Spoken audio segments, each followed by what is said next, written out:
untuk part 16, ini untuk data-datanya udah siap semua, data Fuse. Terus kita klik kanan open dengan Fuse 14 SF. Nah, terus habis itu tunggu sebentar, klik OK. Nah, udah kelihatan semuanya untuk data-datanya, klik next. Nah, klik next lagi, selanjutnya klik finish. Terus klik yes. Nah, untuk data Fuse ini kan ada PBF sama IPDB dan RS. Ini yang kita pilih. Yang pertama RS dulu, RS lalu IPDB.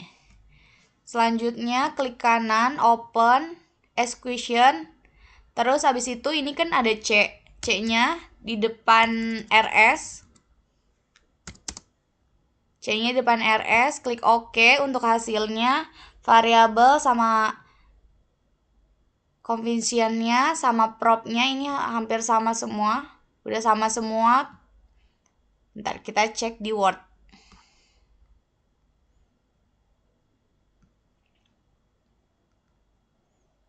Nah, ini untuk uji regresinya.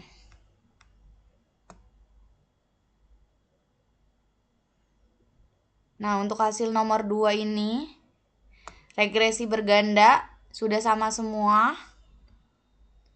Nanti untuk regresi bergandanya itu semuanya meliputi dengan uji T, semuanya hasilnya semuanya berpengaruh sama uji F.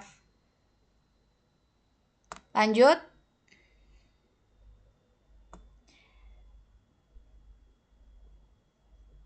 Lanjut kita bahas ke uji multiko. Ke uji multiko kita balik lagi ke Fuse-nya.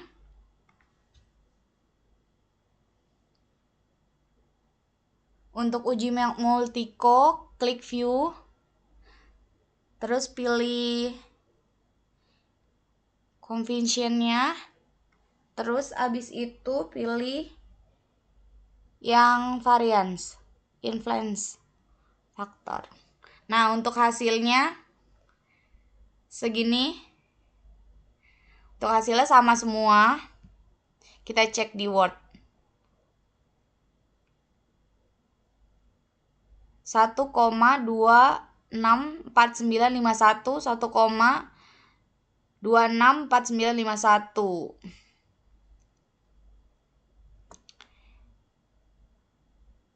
RS dan LPDB-nya sama.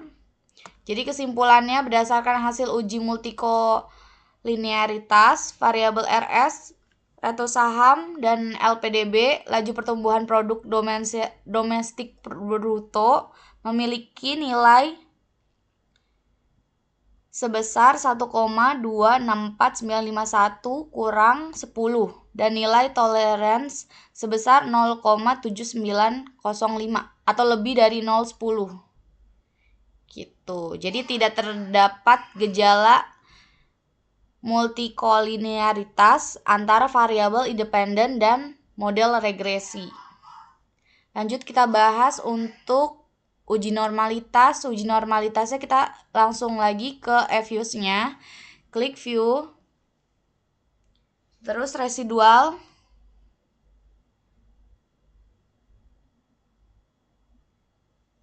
Terus histogram. Nah, untuk hasilnya seperti ini. Kita cek di Word. Zarkuiberanya sama yang di Fuse. Sama probability-nya sama juga. Jadi untuk kesimpulan dari uji normalitasnya, berdasarkan hasil uji normalitas menggunakan metode Zarku-Bera diperoleh nilai probability sebesar 0,621594 atau lebih 0,05 sehingga HO diterima dan H1 ditolak. Lanjut kita ke uji hetero. Untuk uji hetero sama halnya, kita ke eViews dulu, terus klik view, terus residual,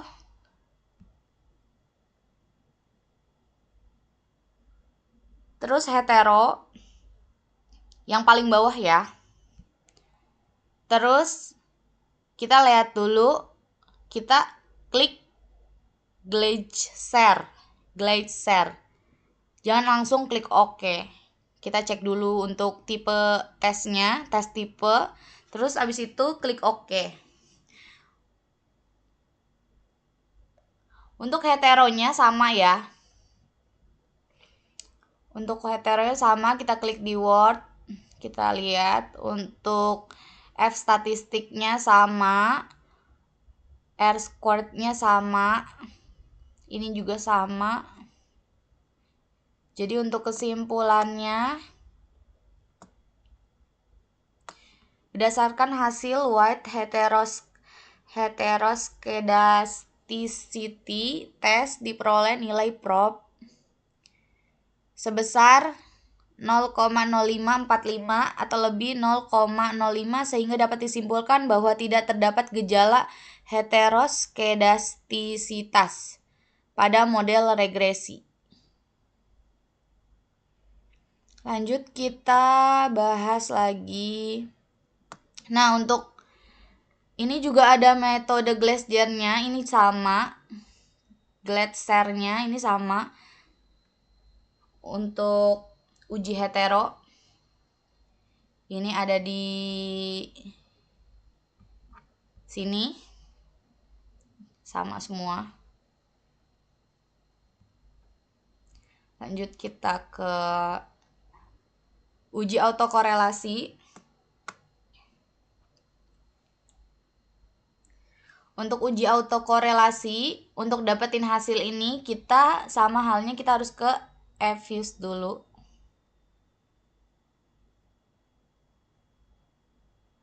Nah, terus kita klik view-nya.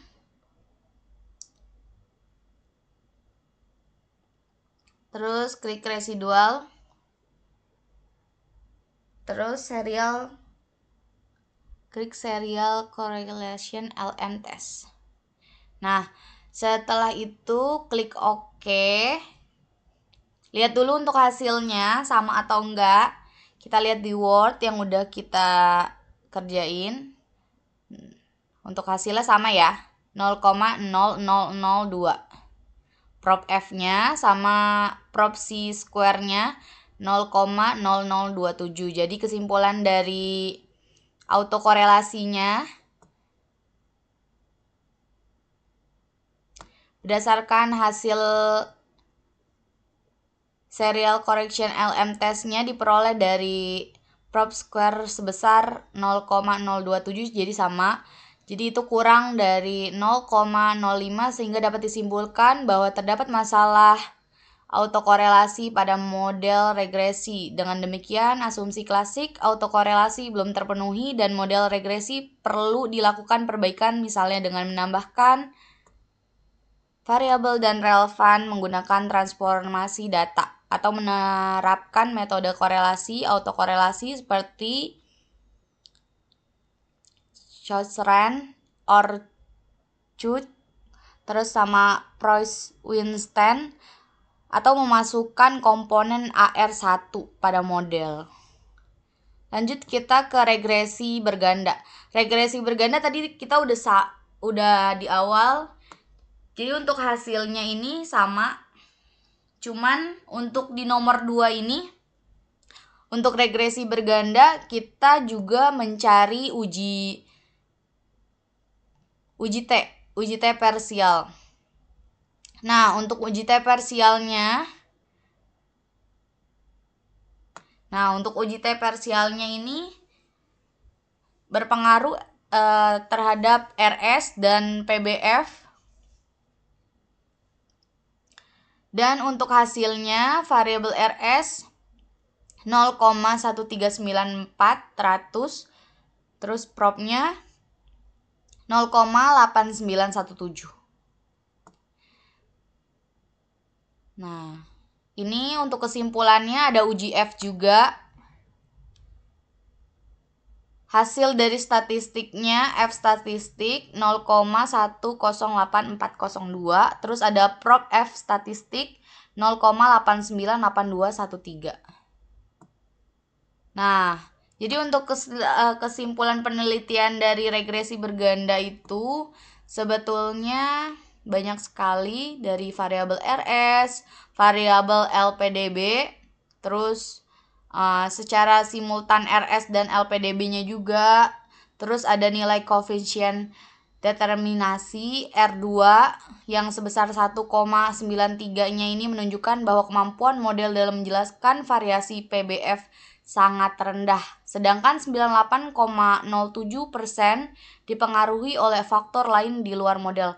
Jadi berdasarkan asumsi klasik sebelumnya itu, model telah memenuhi asumsi normalitas. Jadi tidak terjadi multikolinearitas. Nah, jadi untuk regresi bergandanya ini tadi yang kita udah cari yang di pertama, untuk variabelnya ini sama, terus conventionnya ini sama, terus ada propnya ini sama juga. Nah, selanjutnya kita sudah mencari semua. Sekian, terima kasih. Kita balik lagi ke Evius untuk hasilnya, lihat-lihat hasilnya. Nah, ini untuk hasilnya.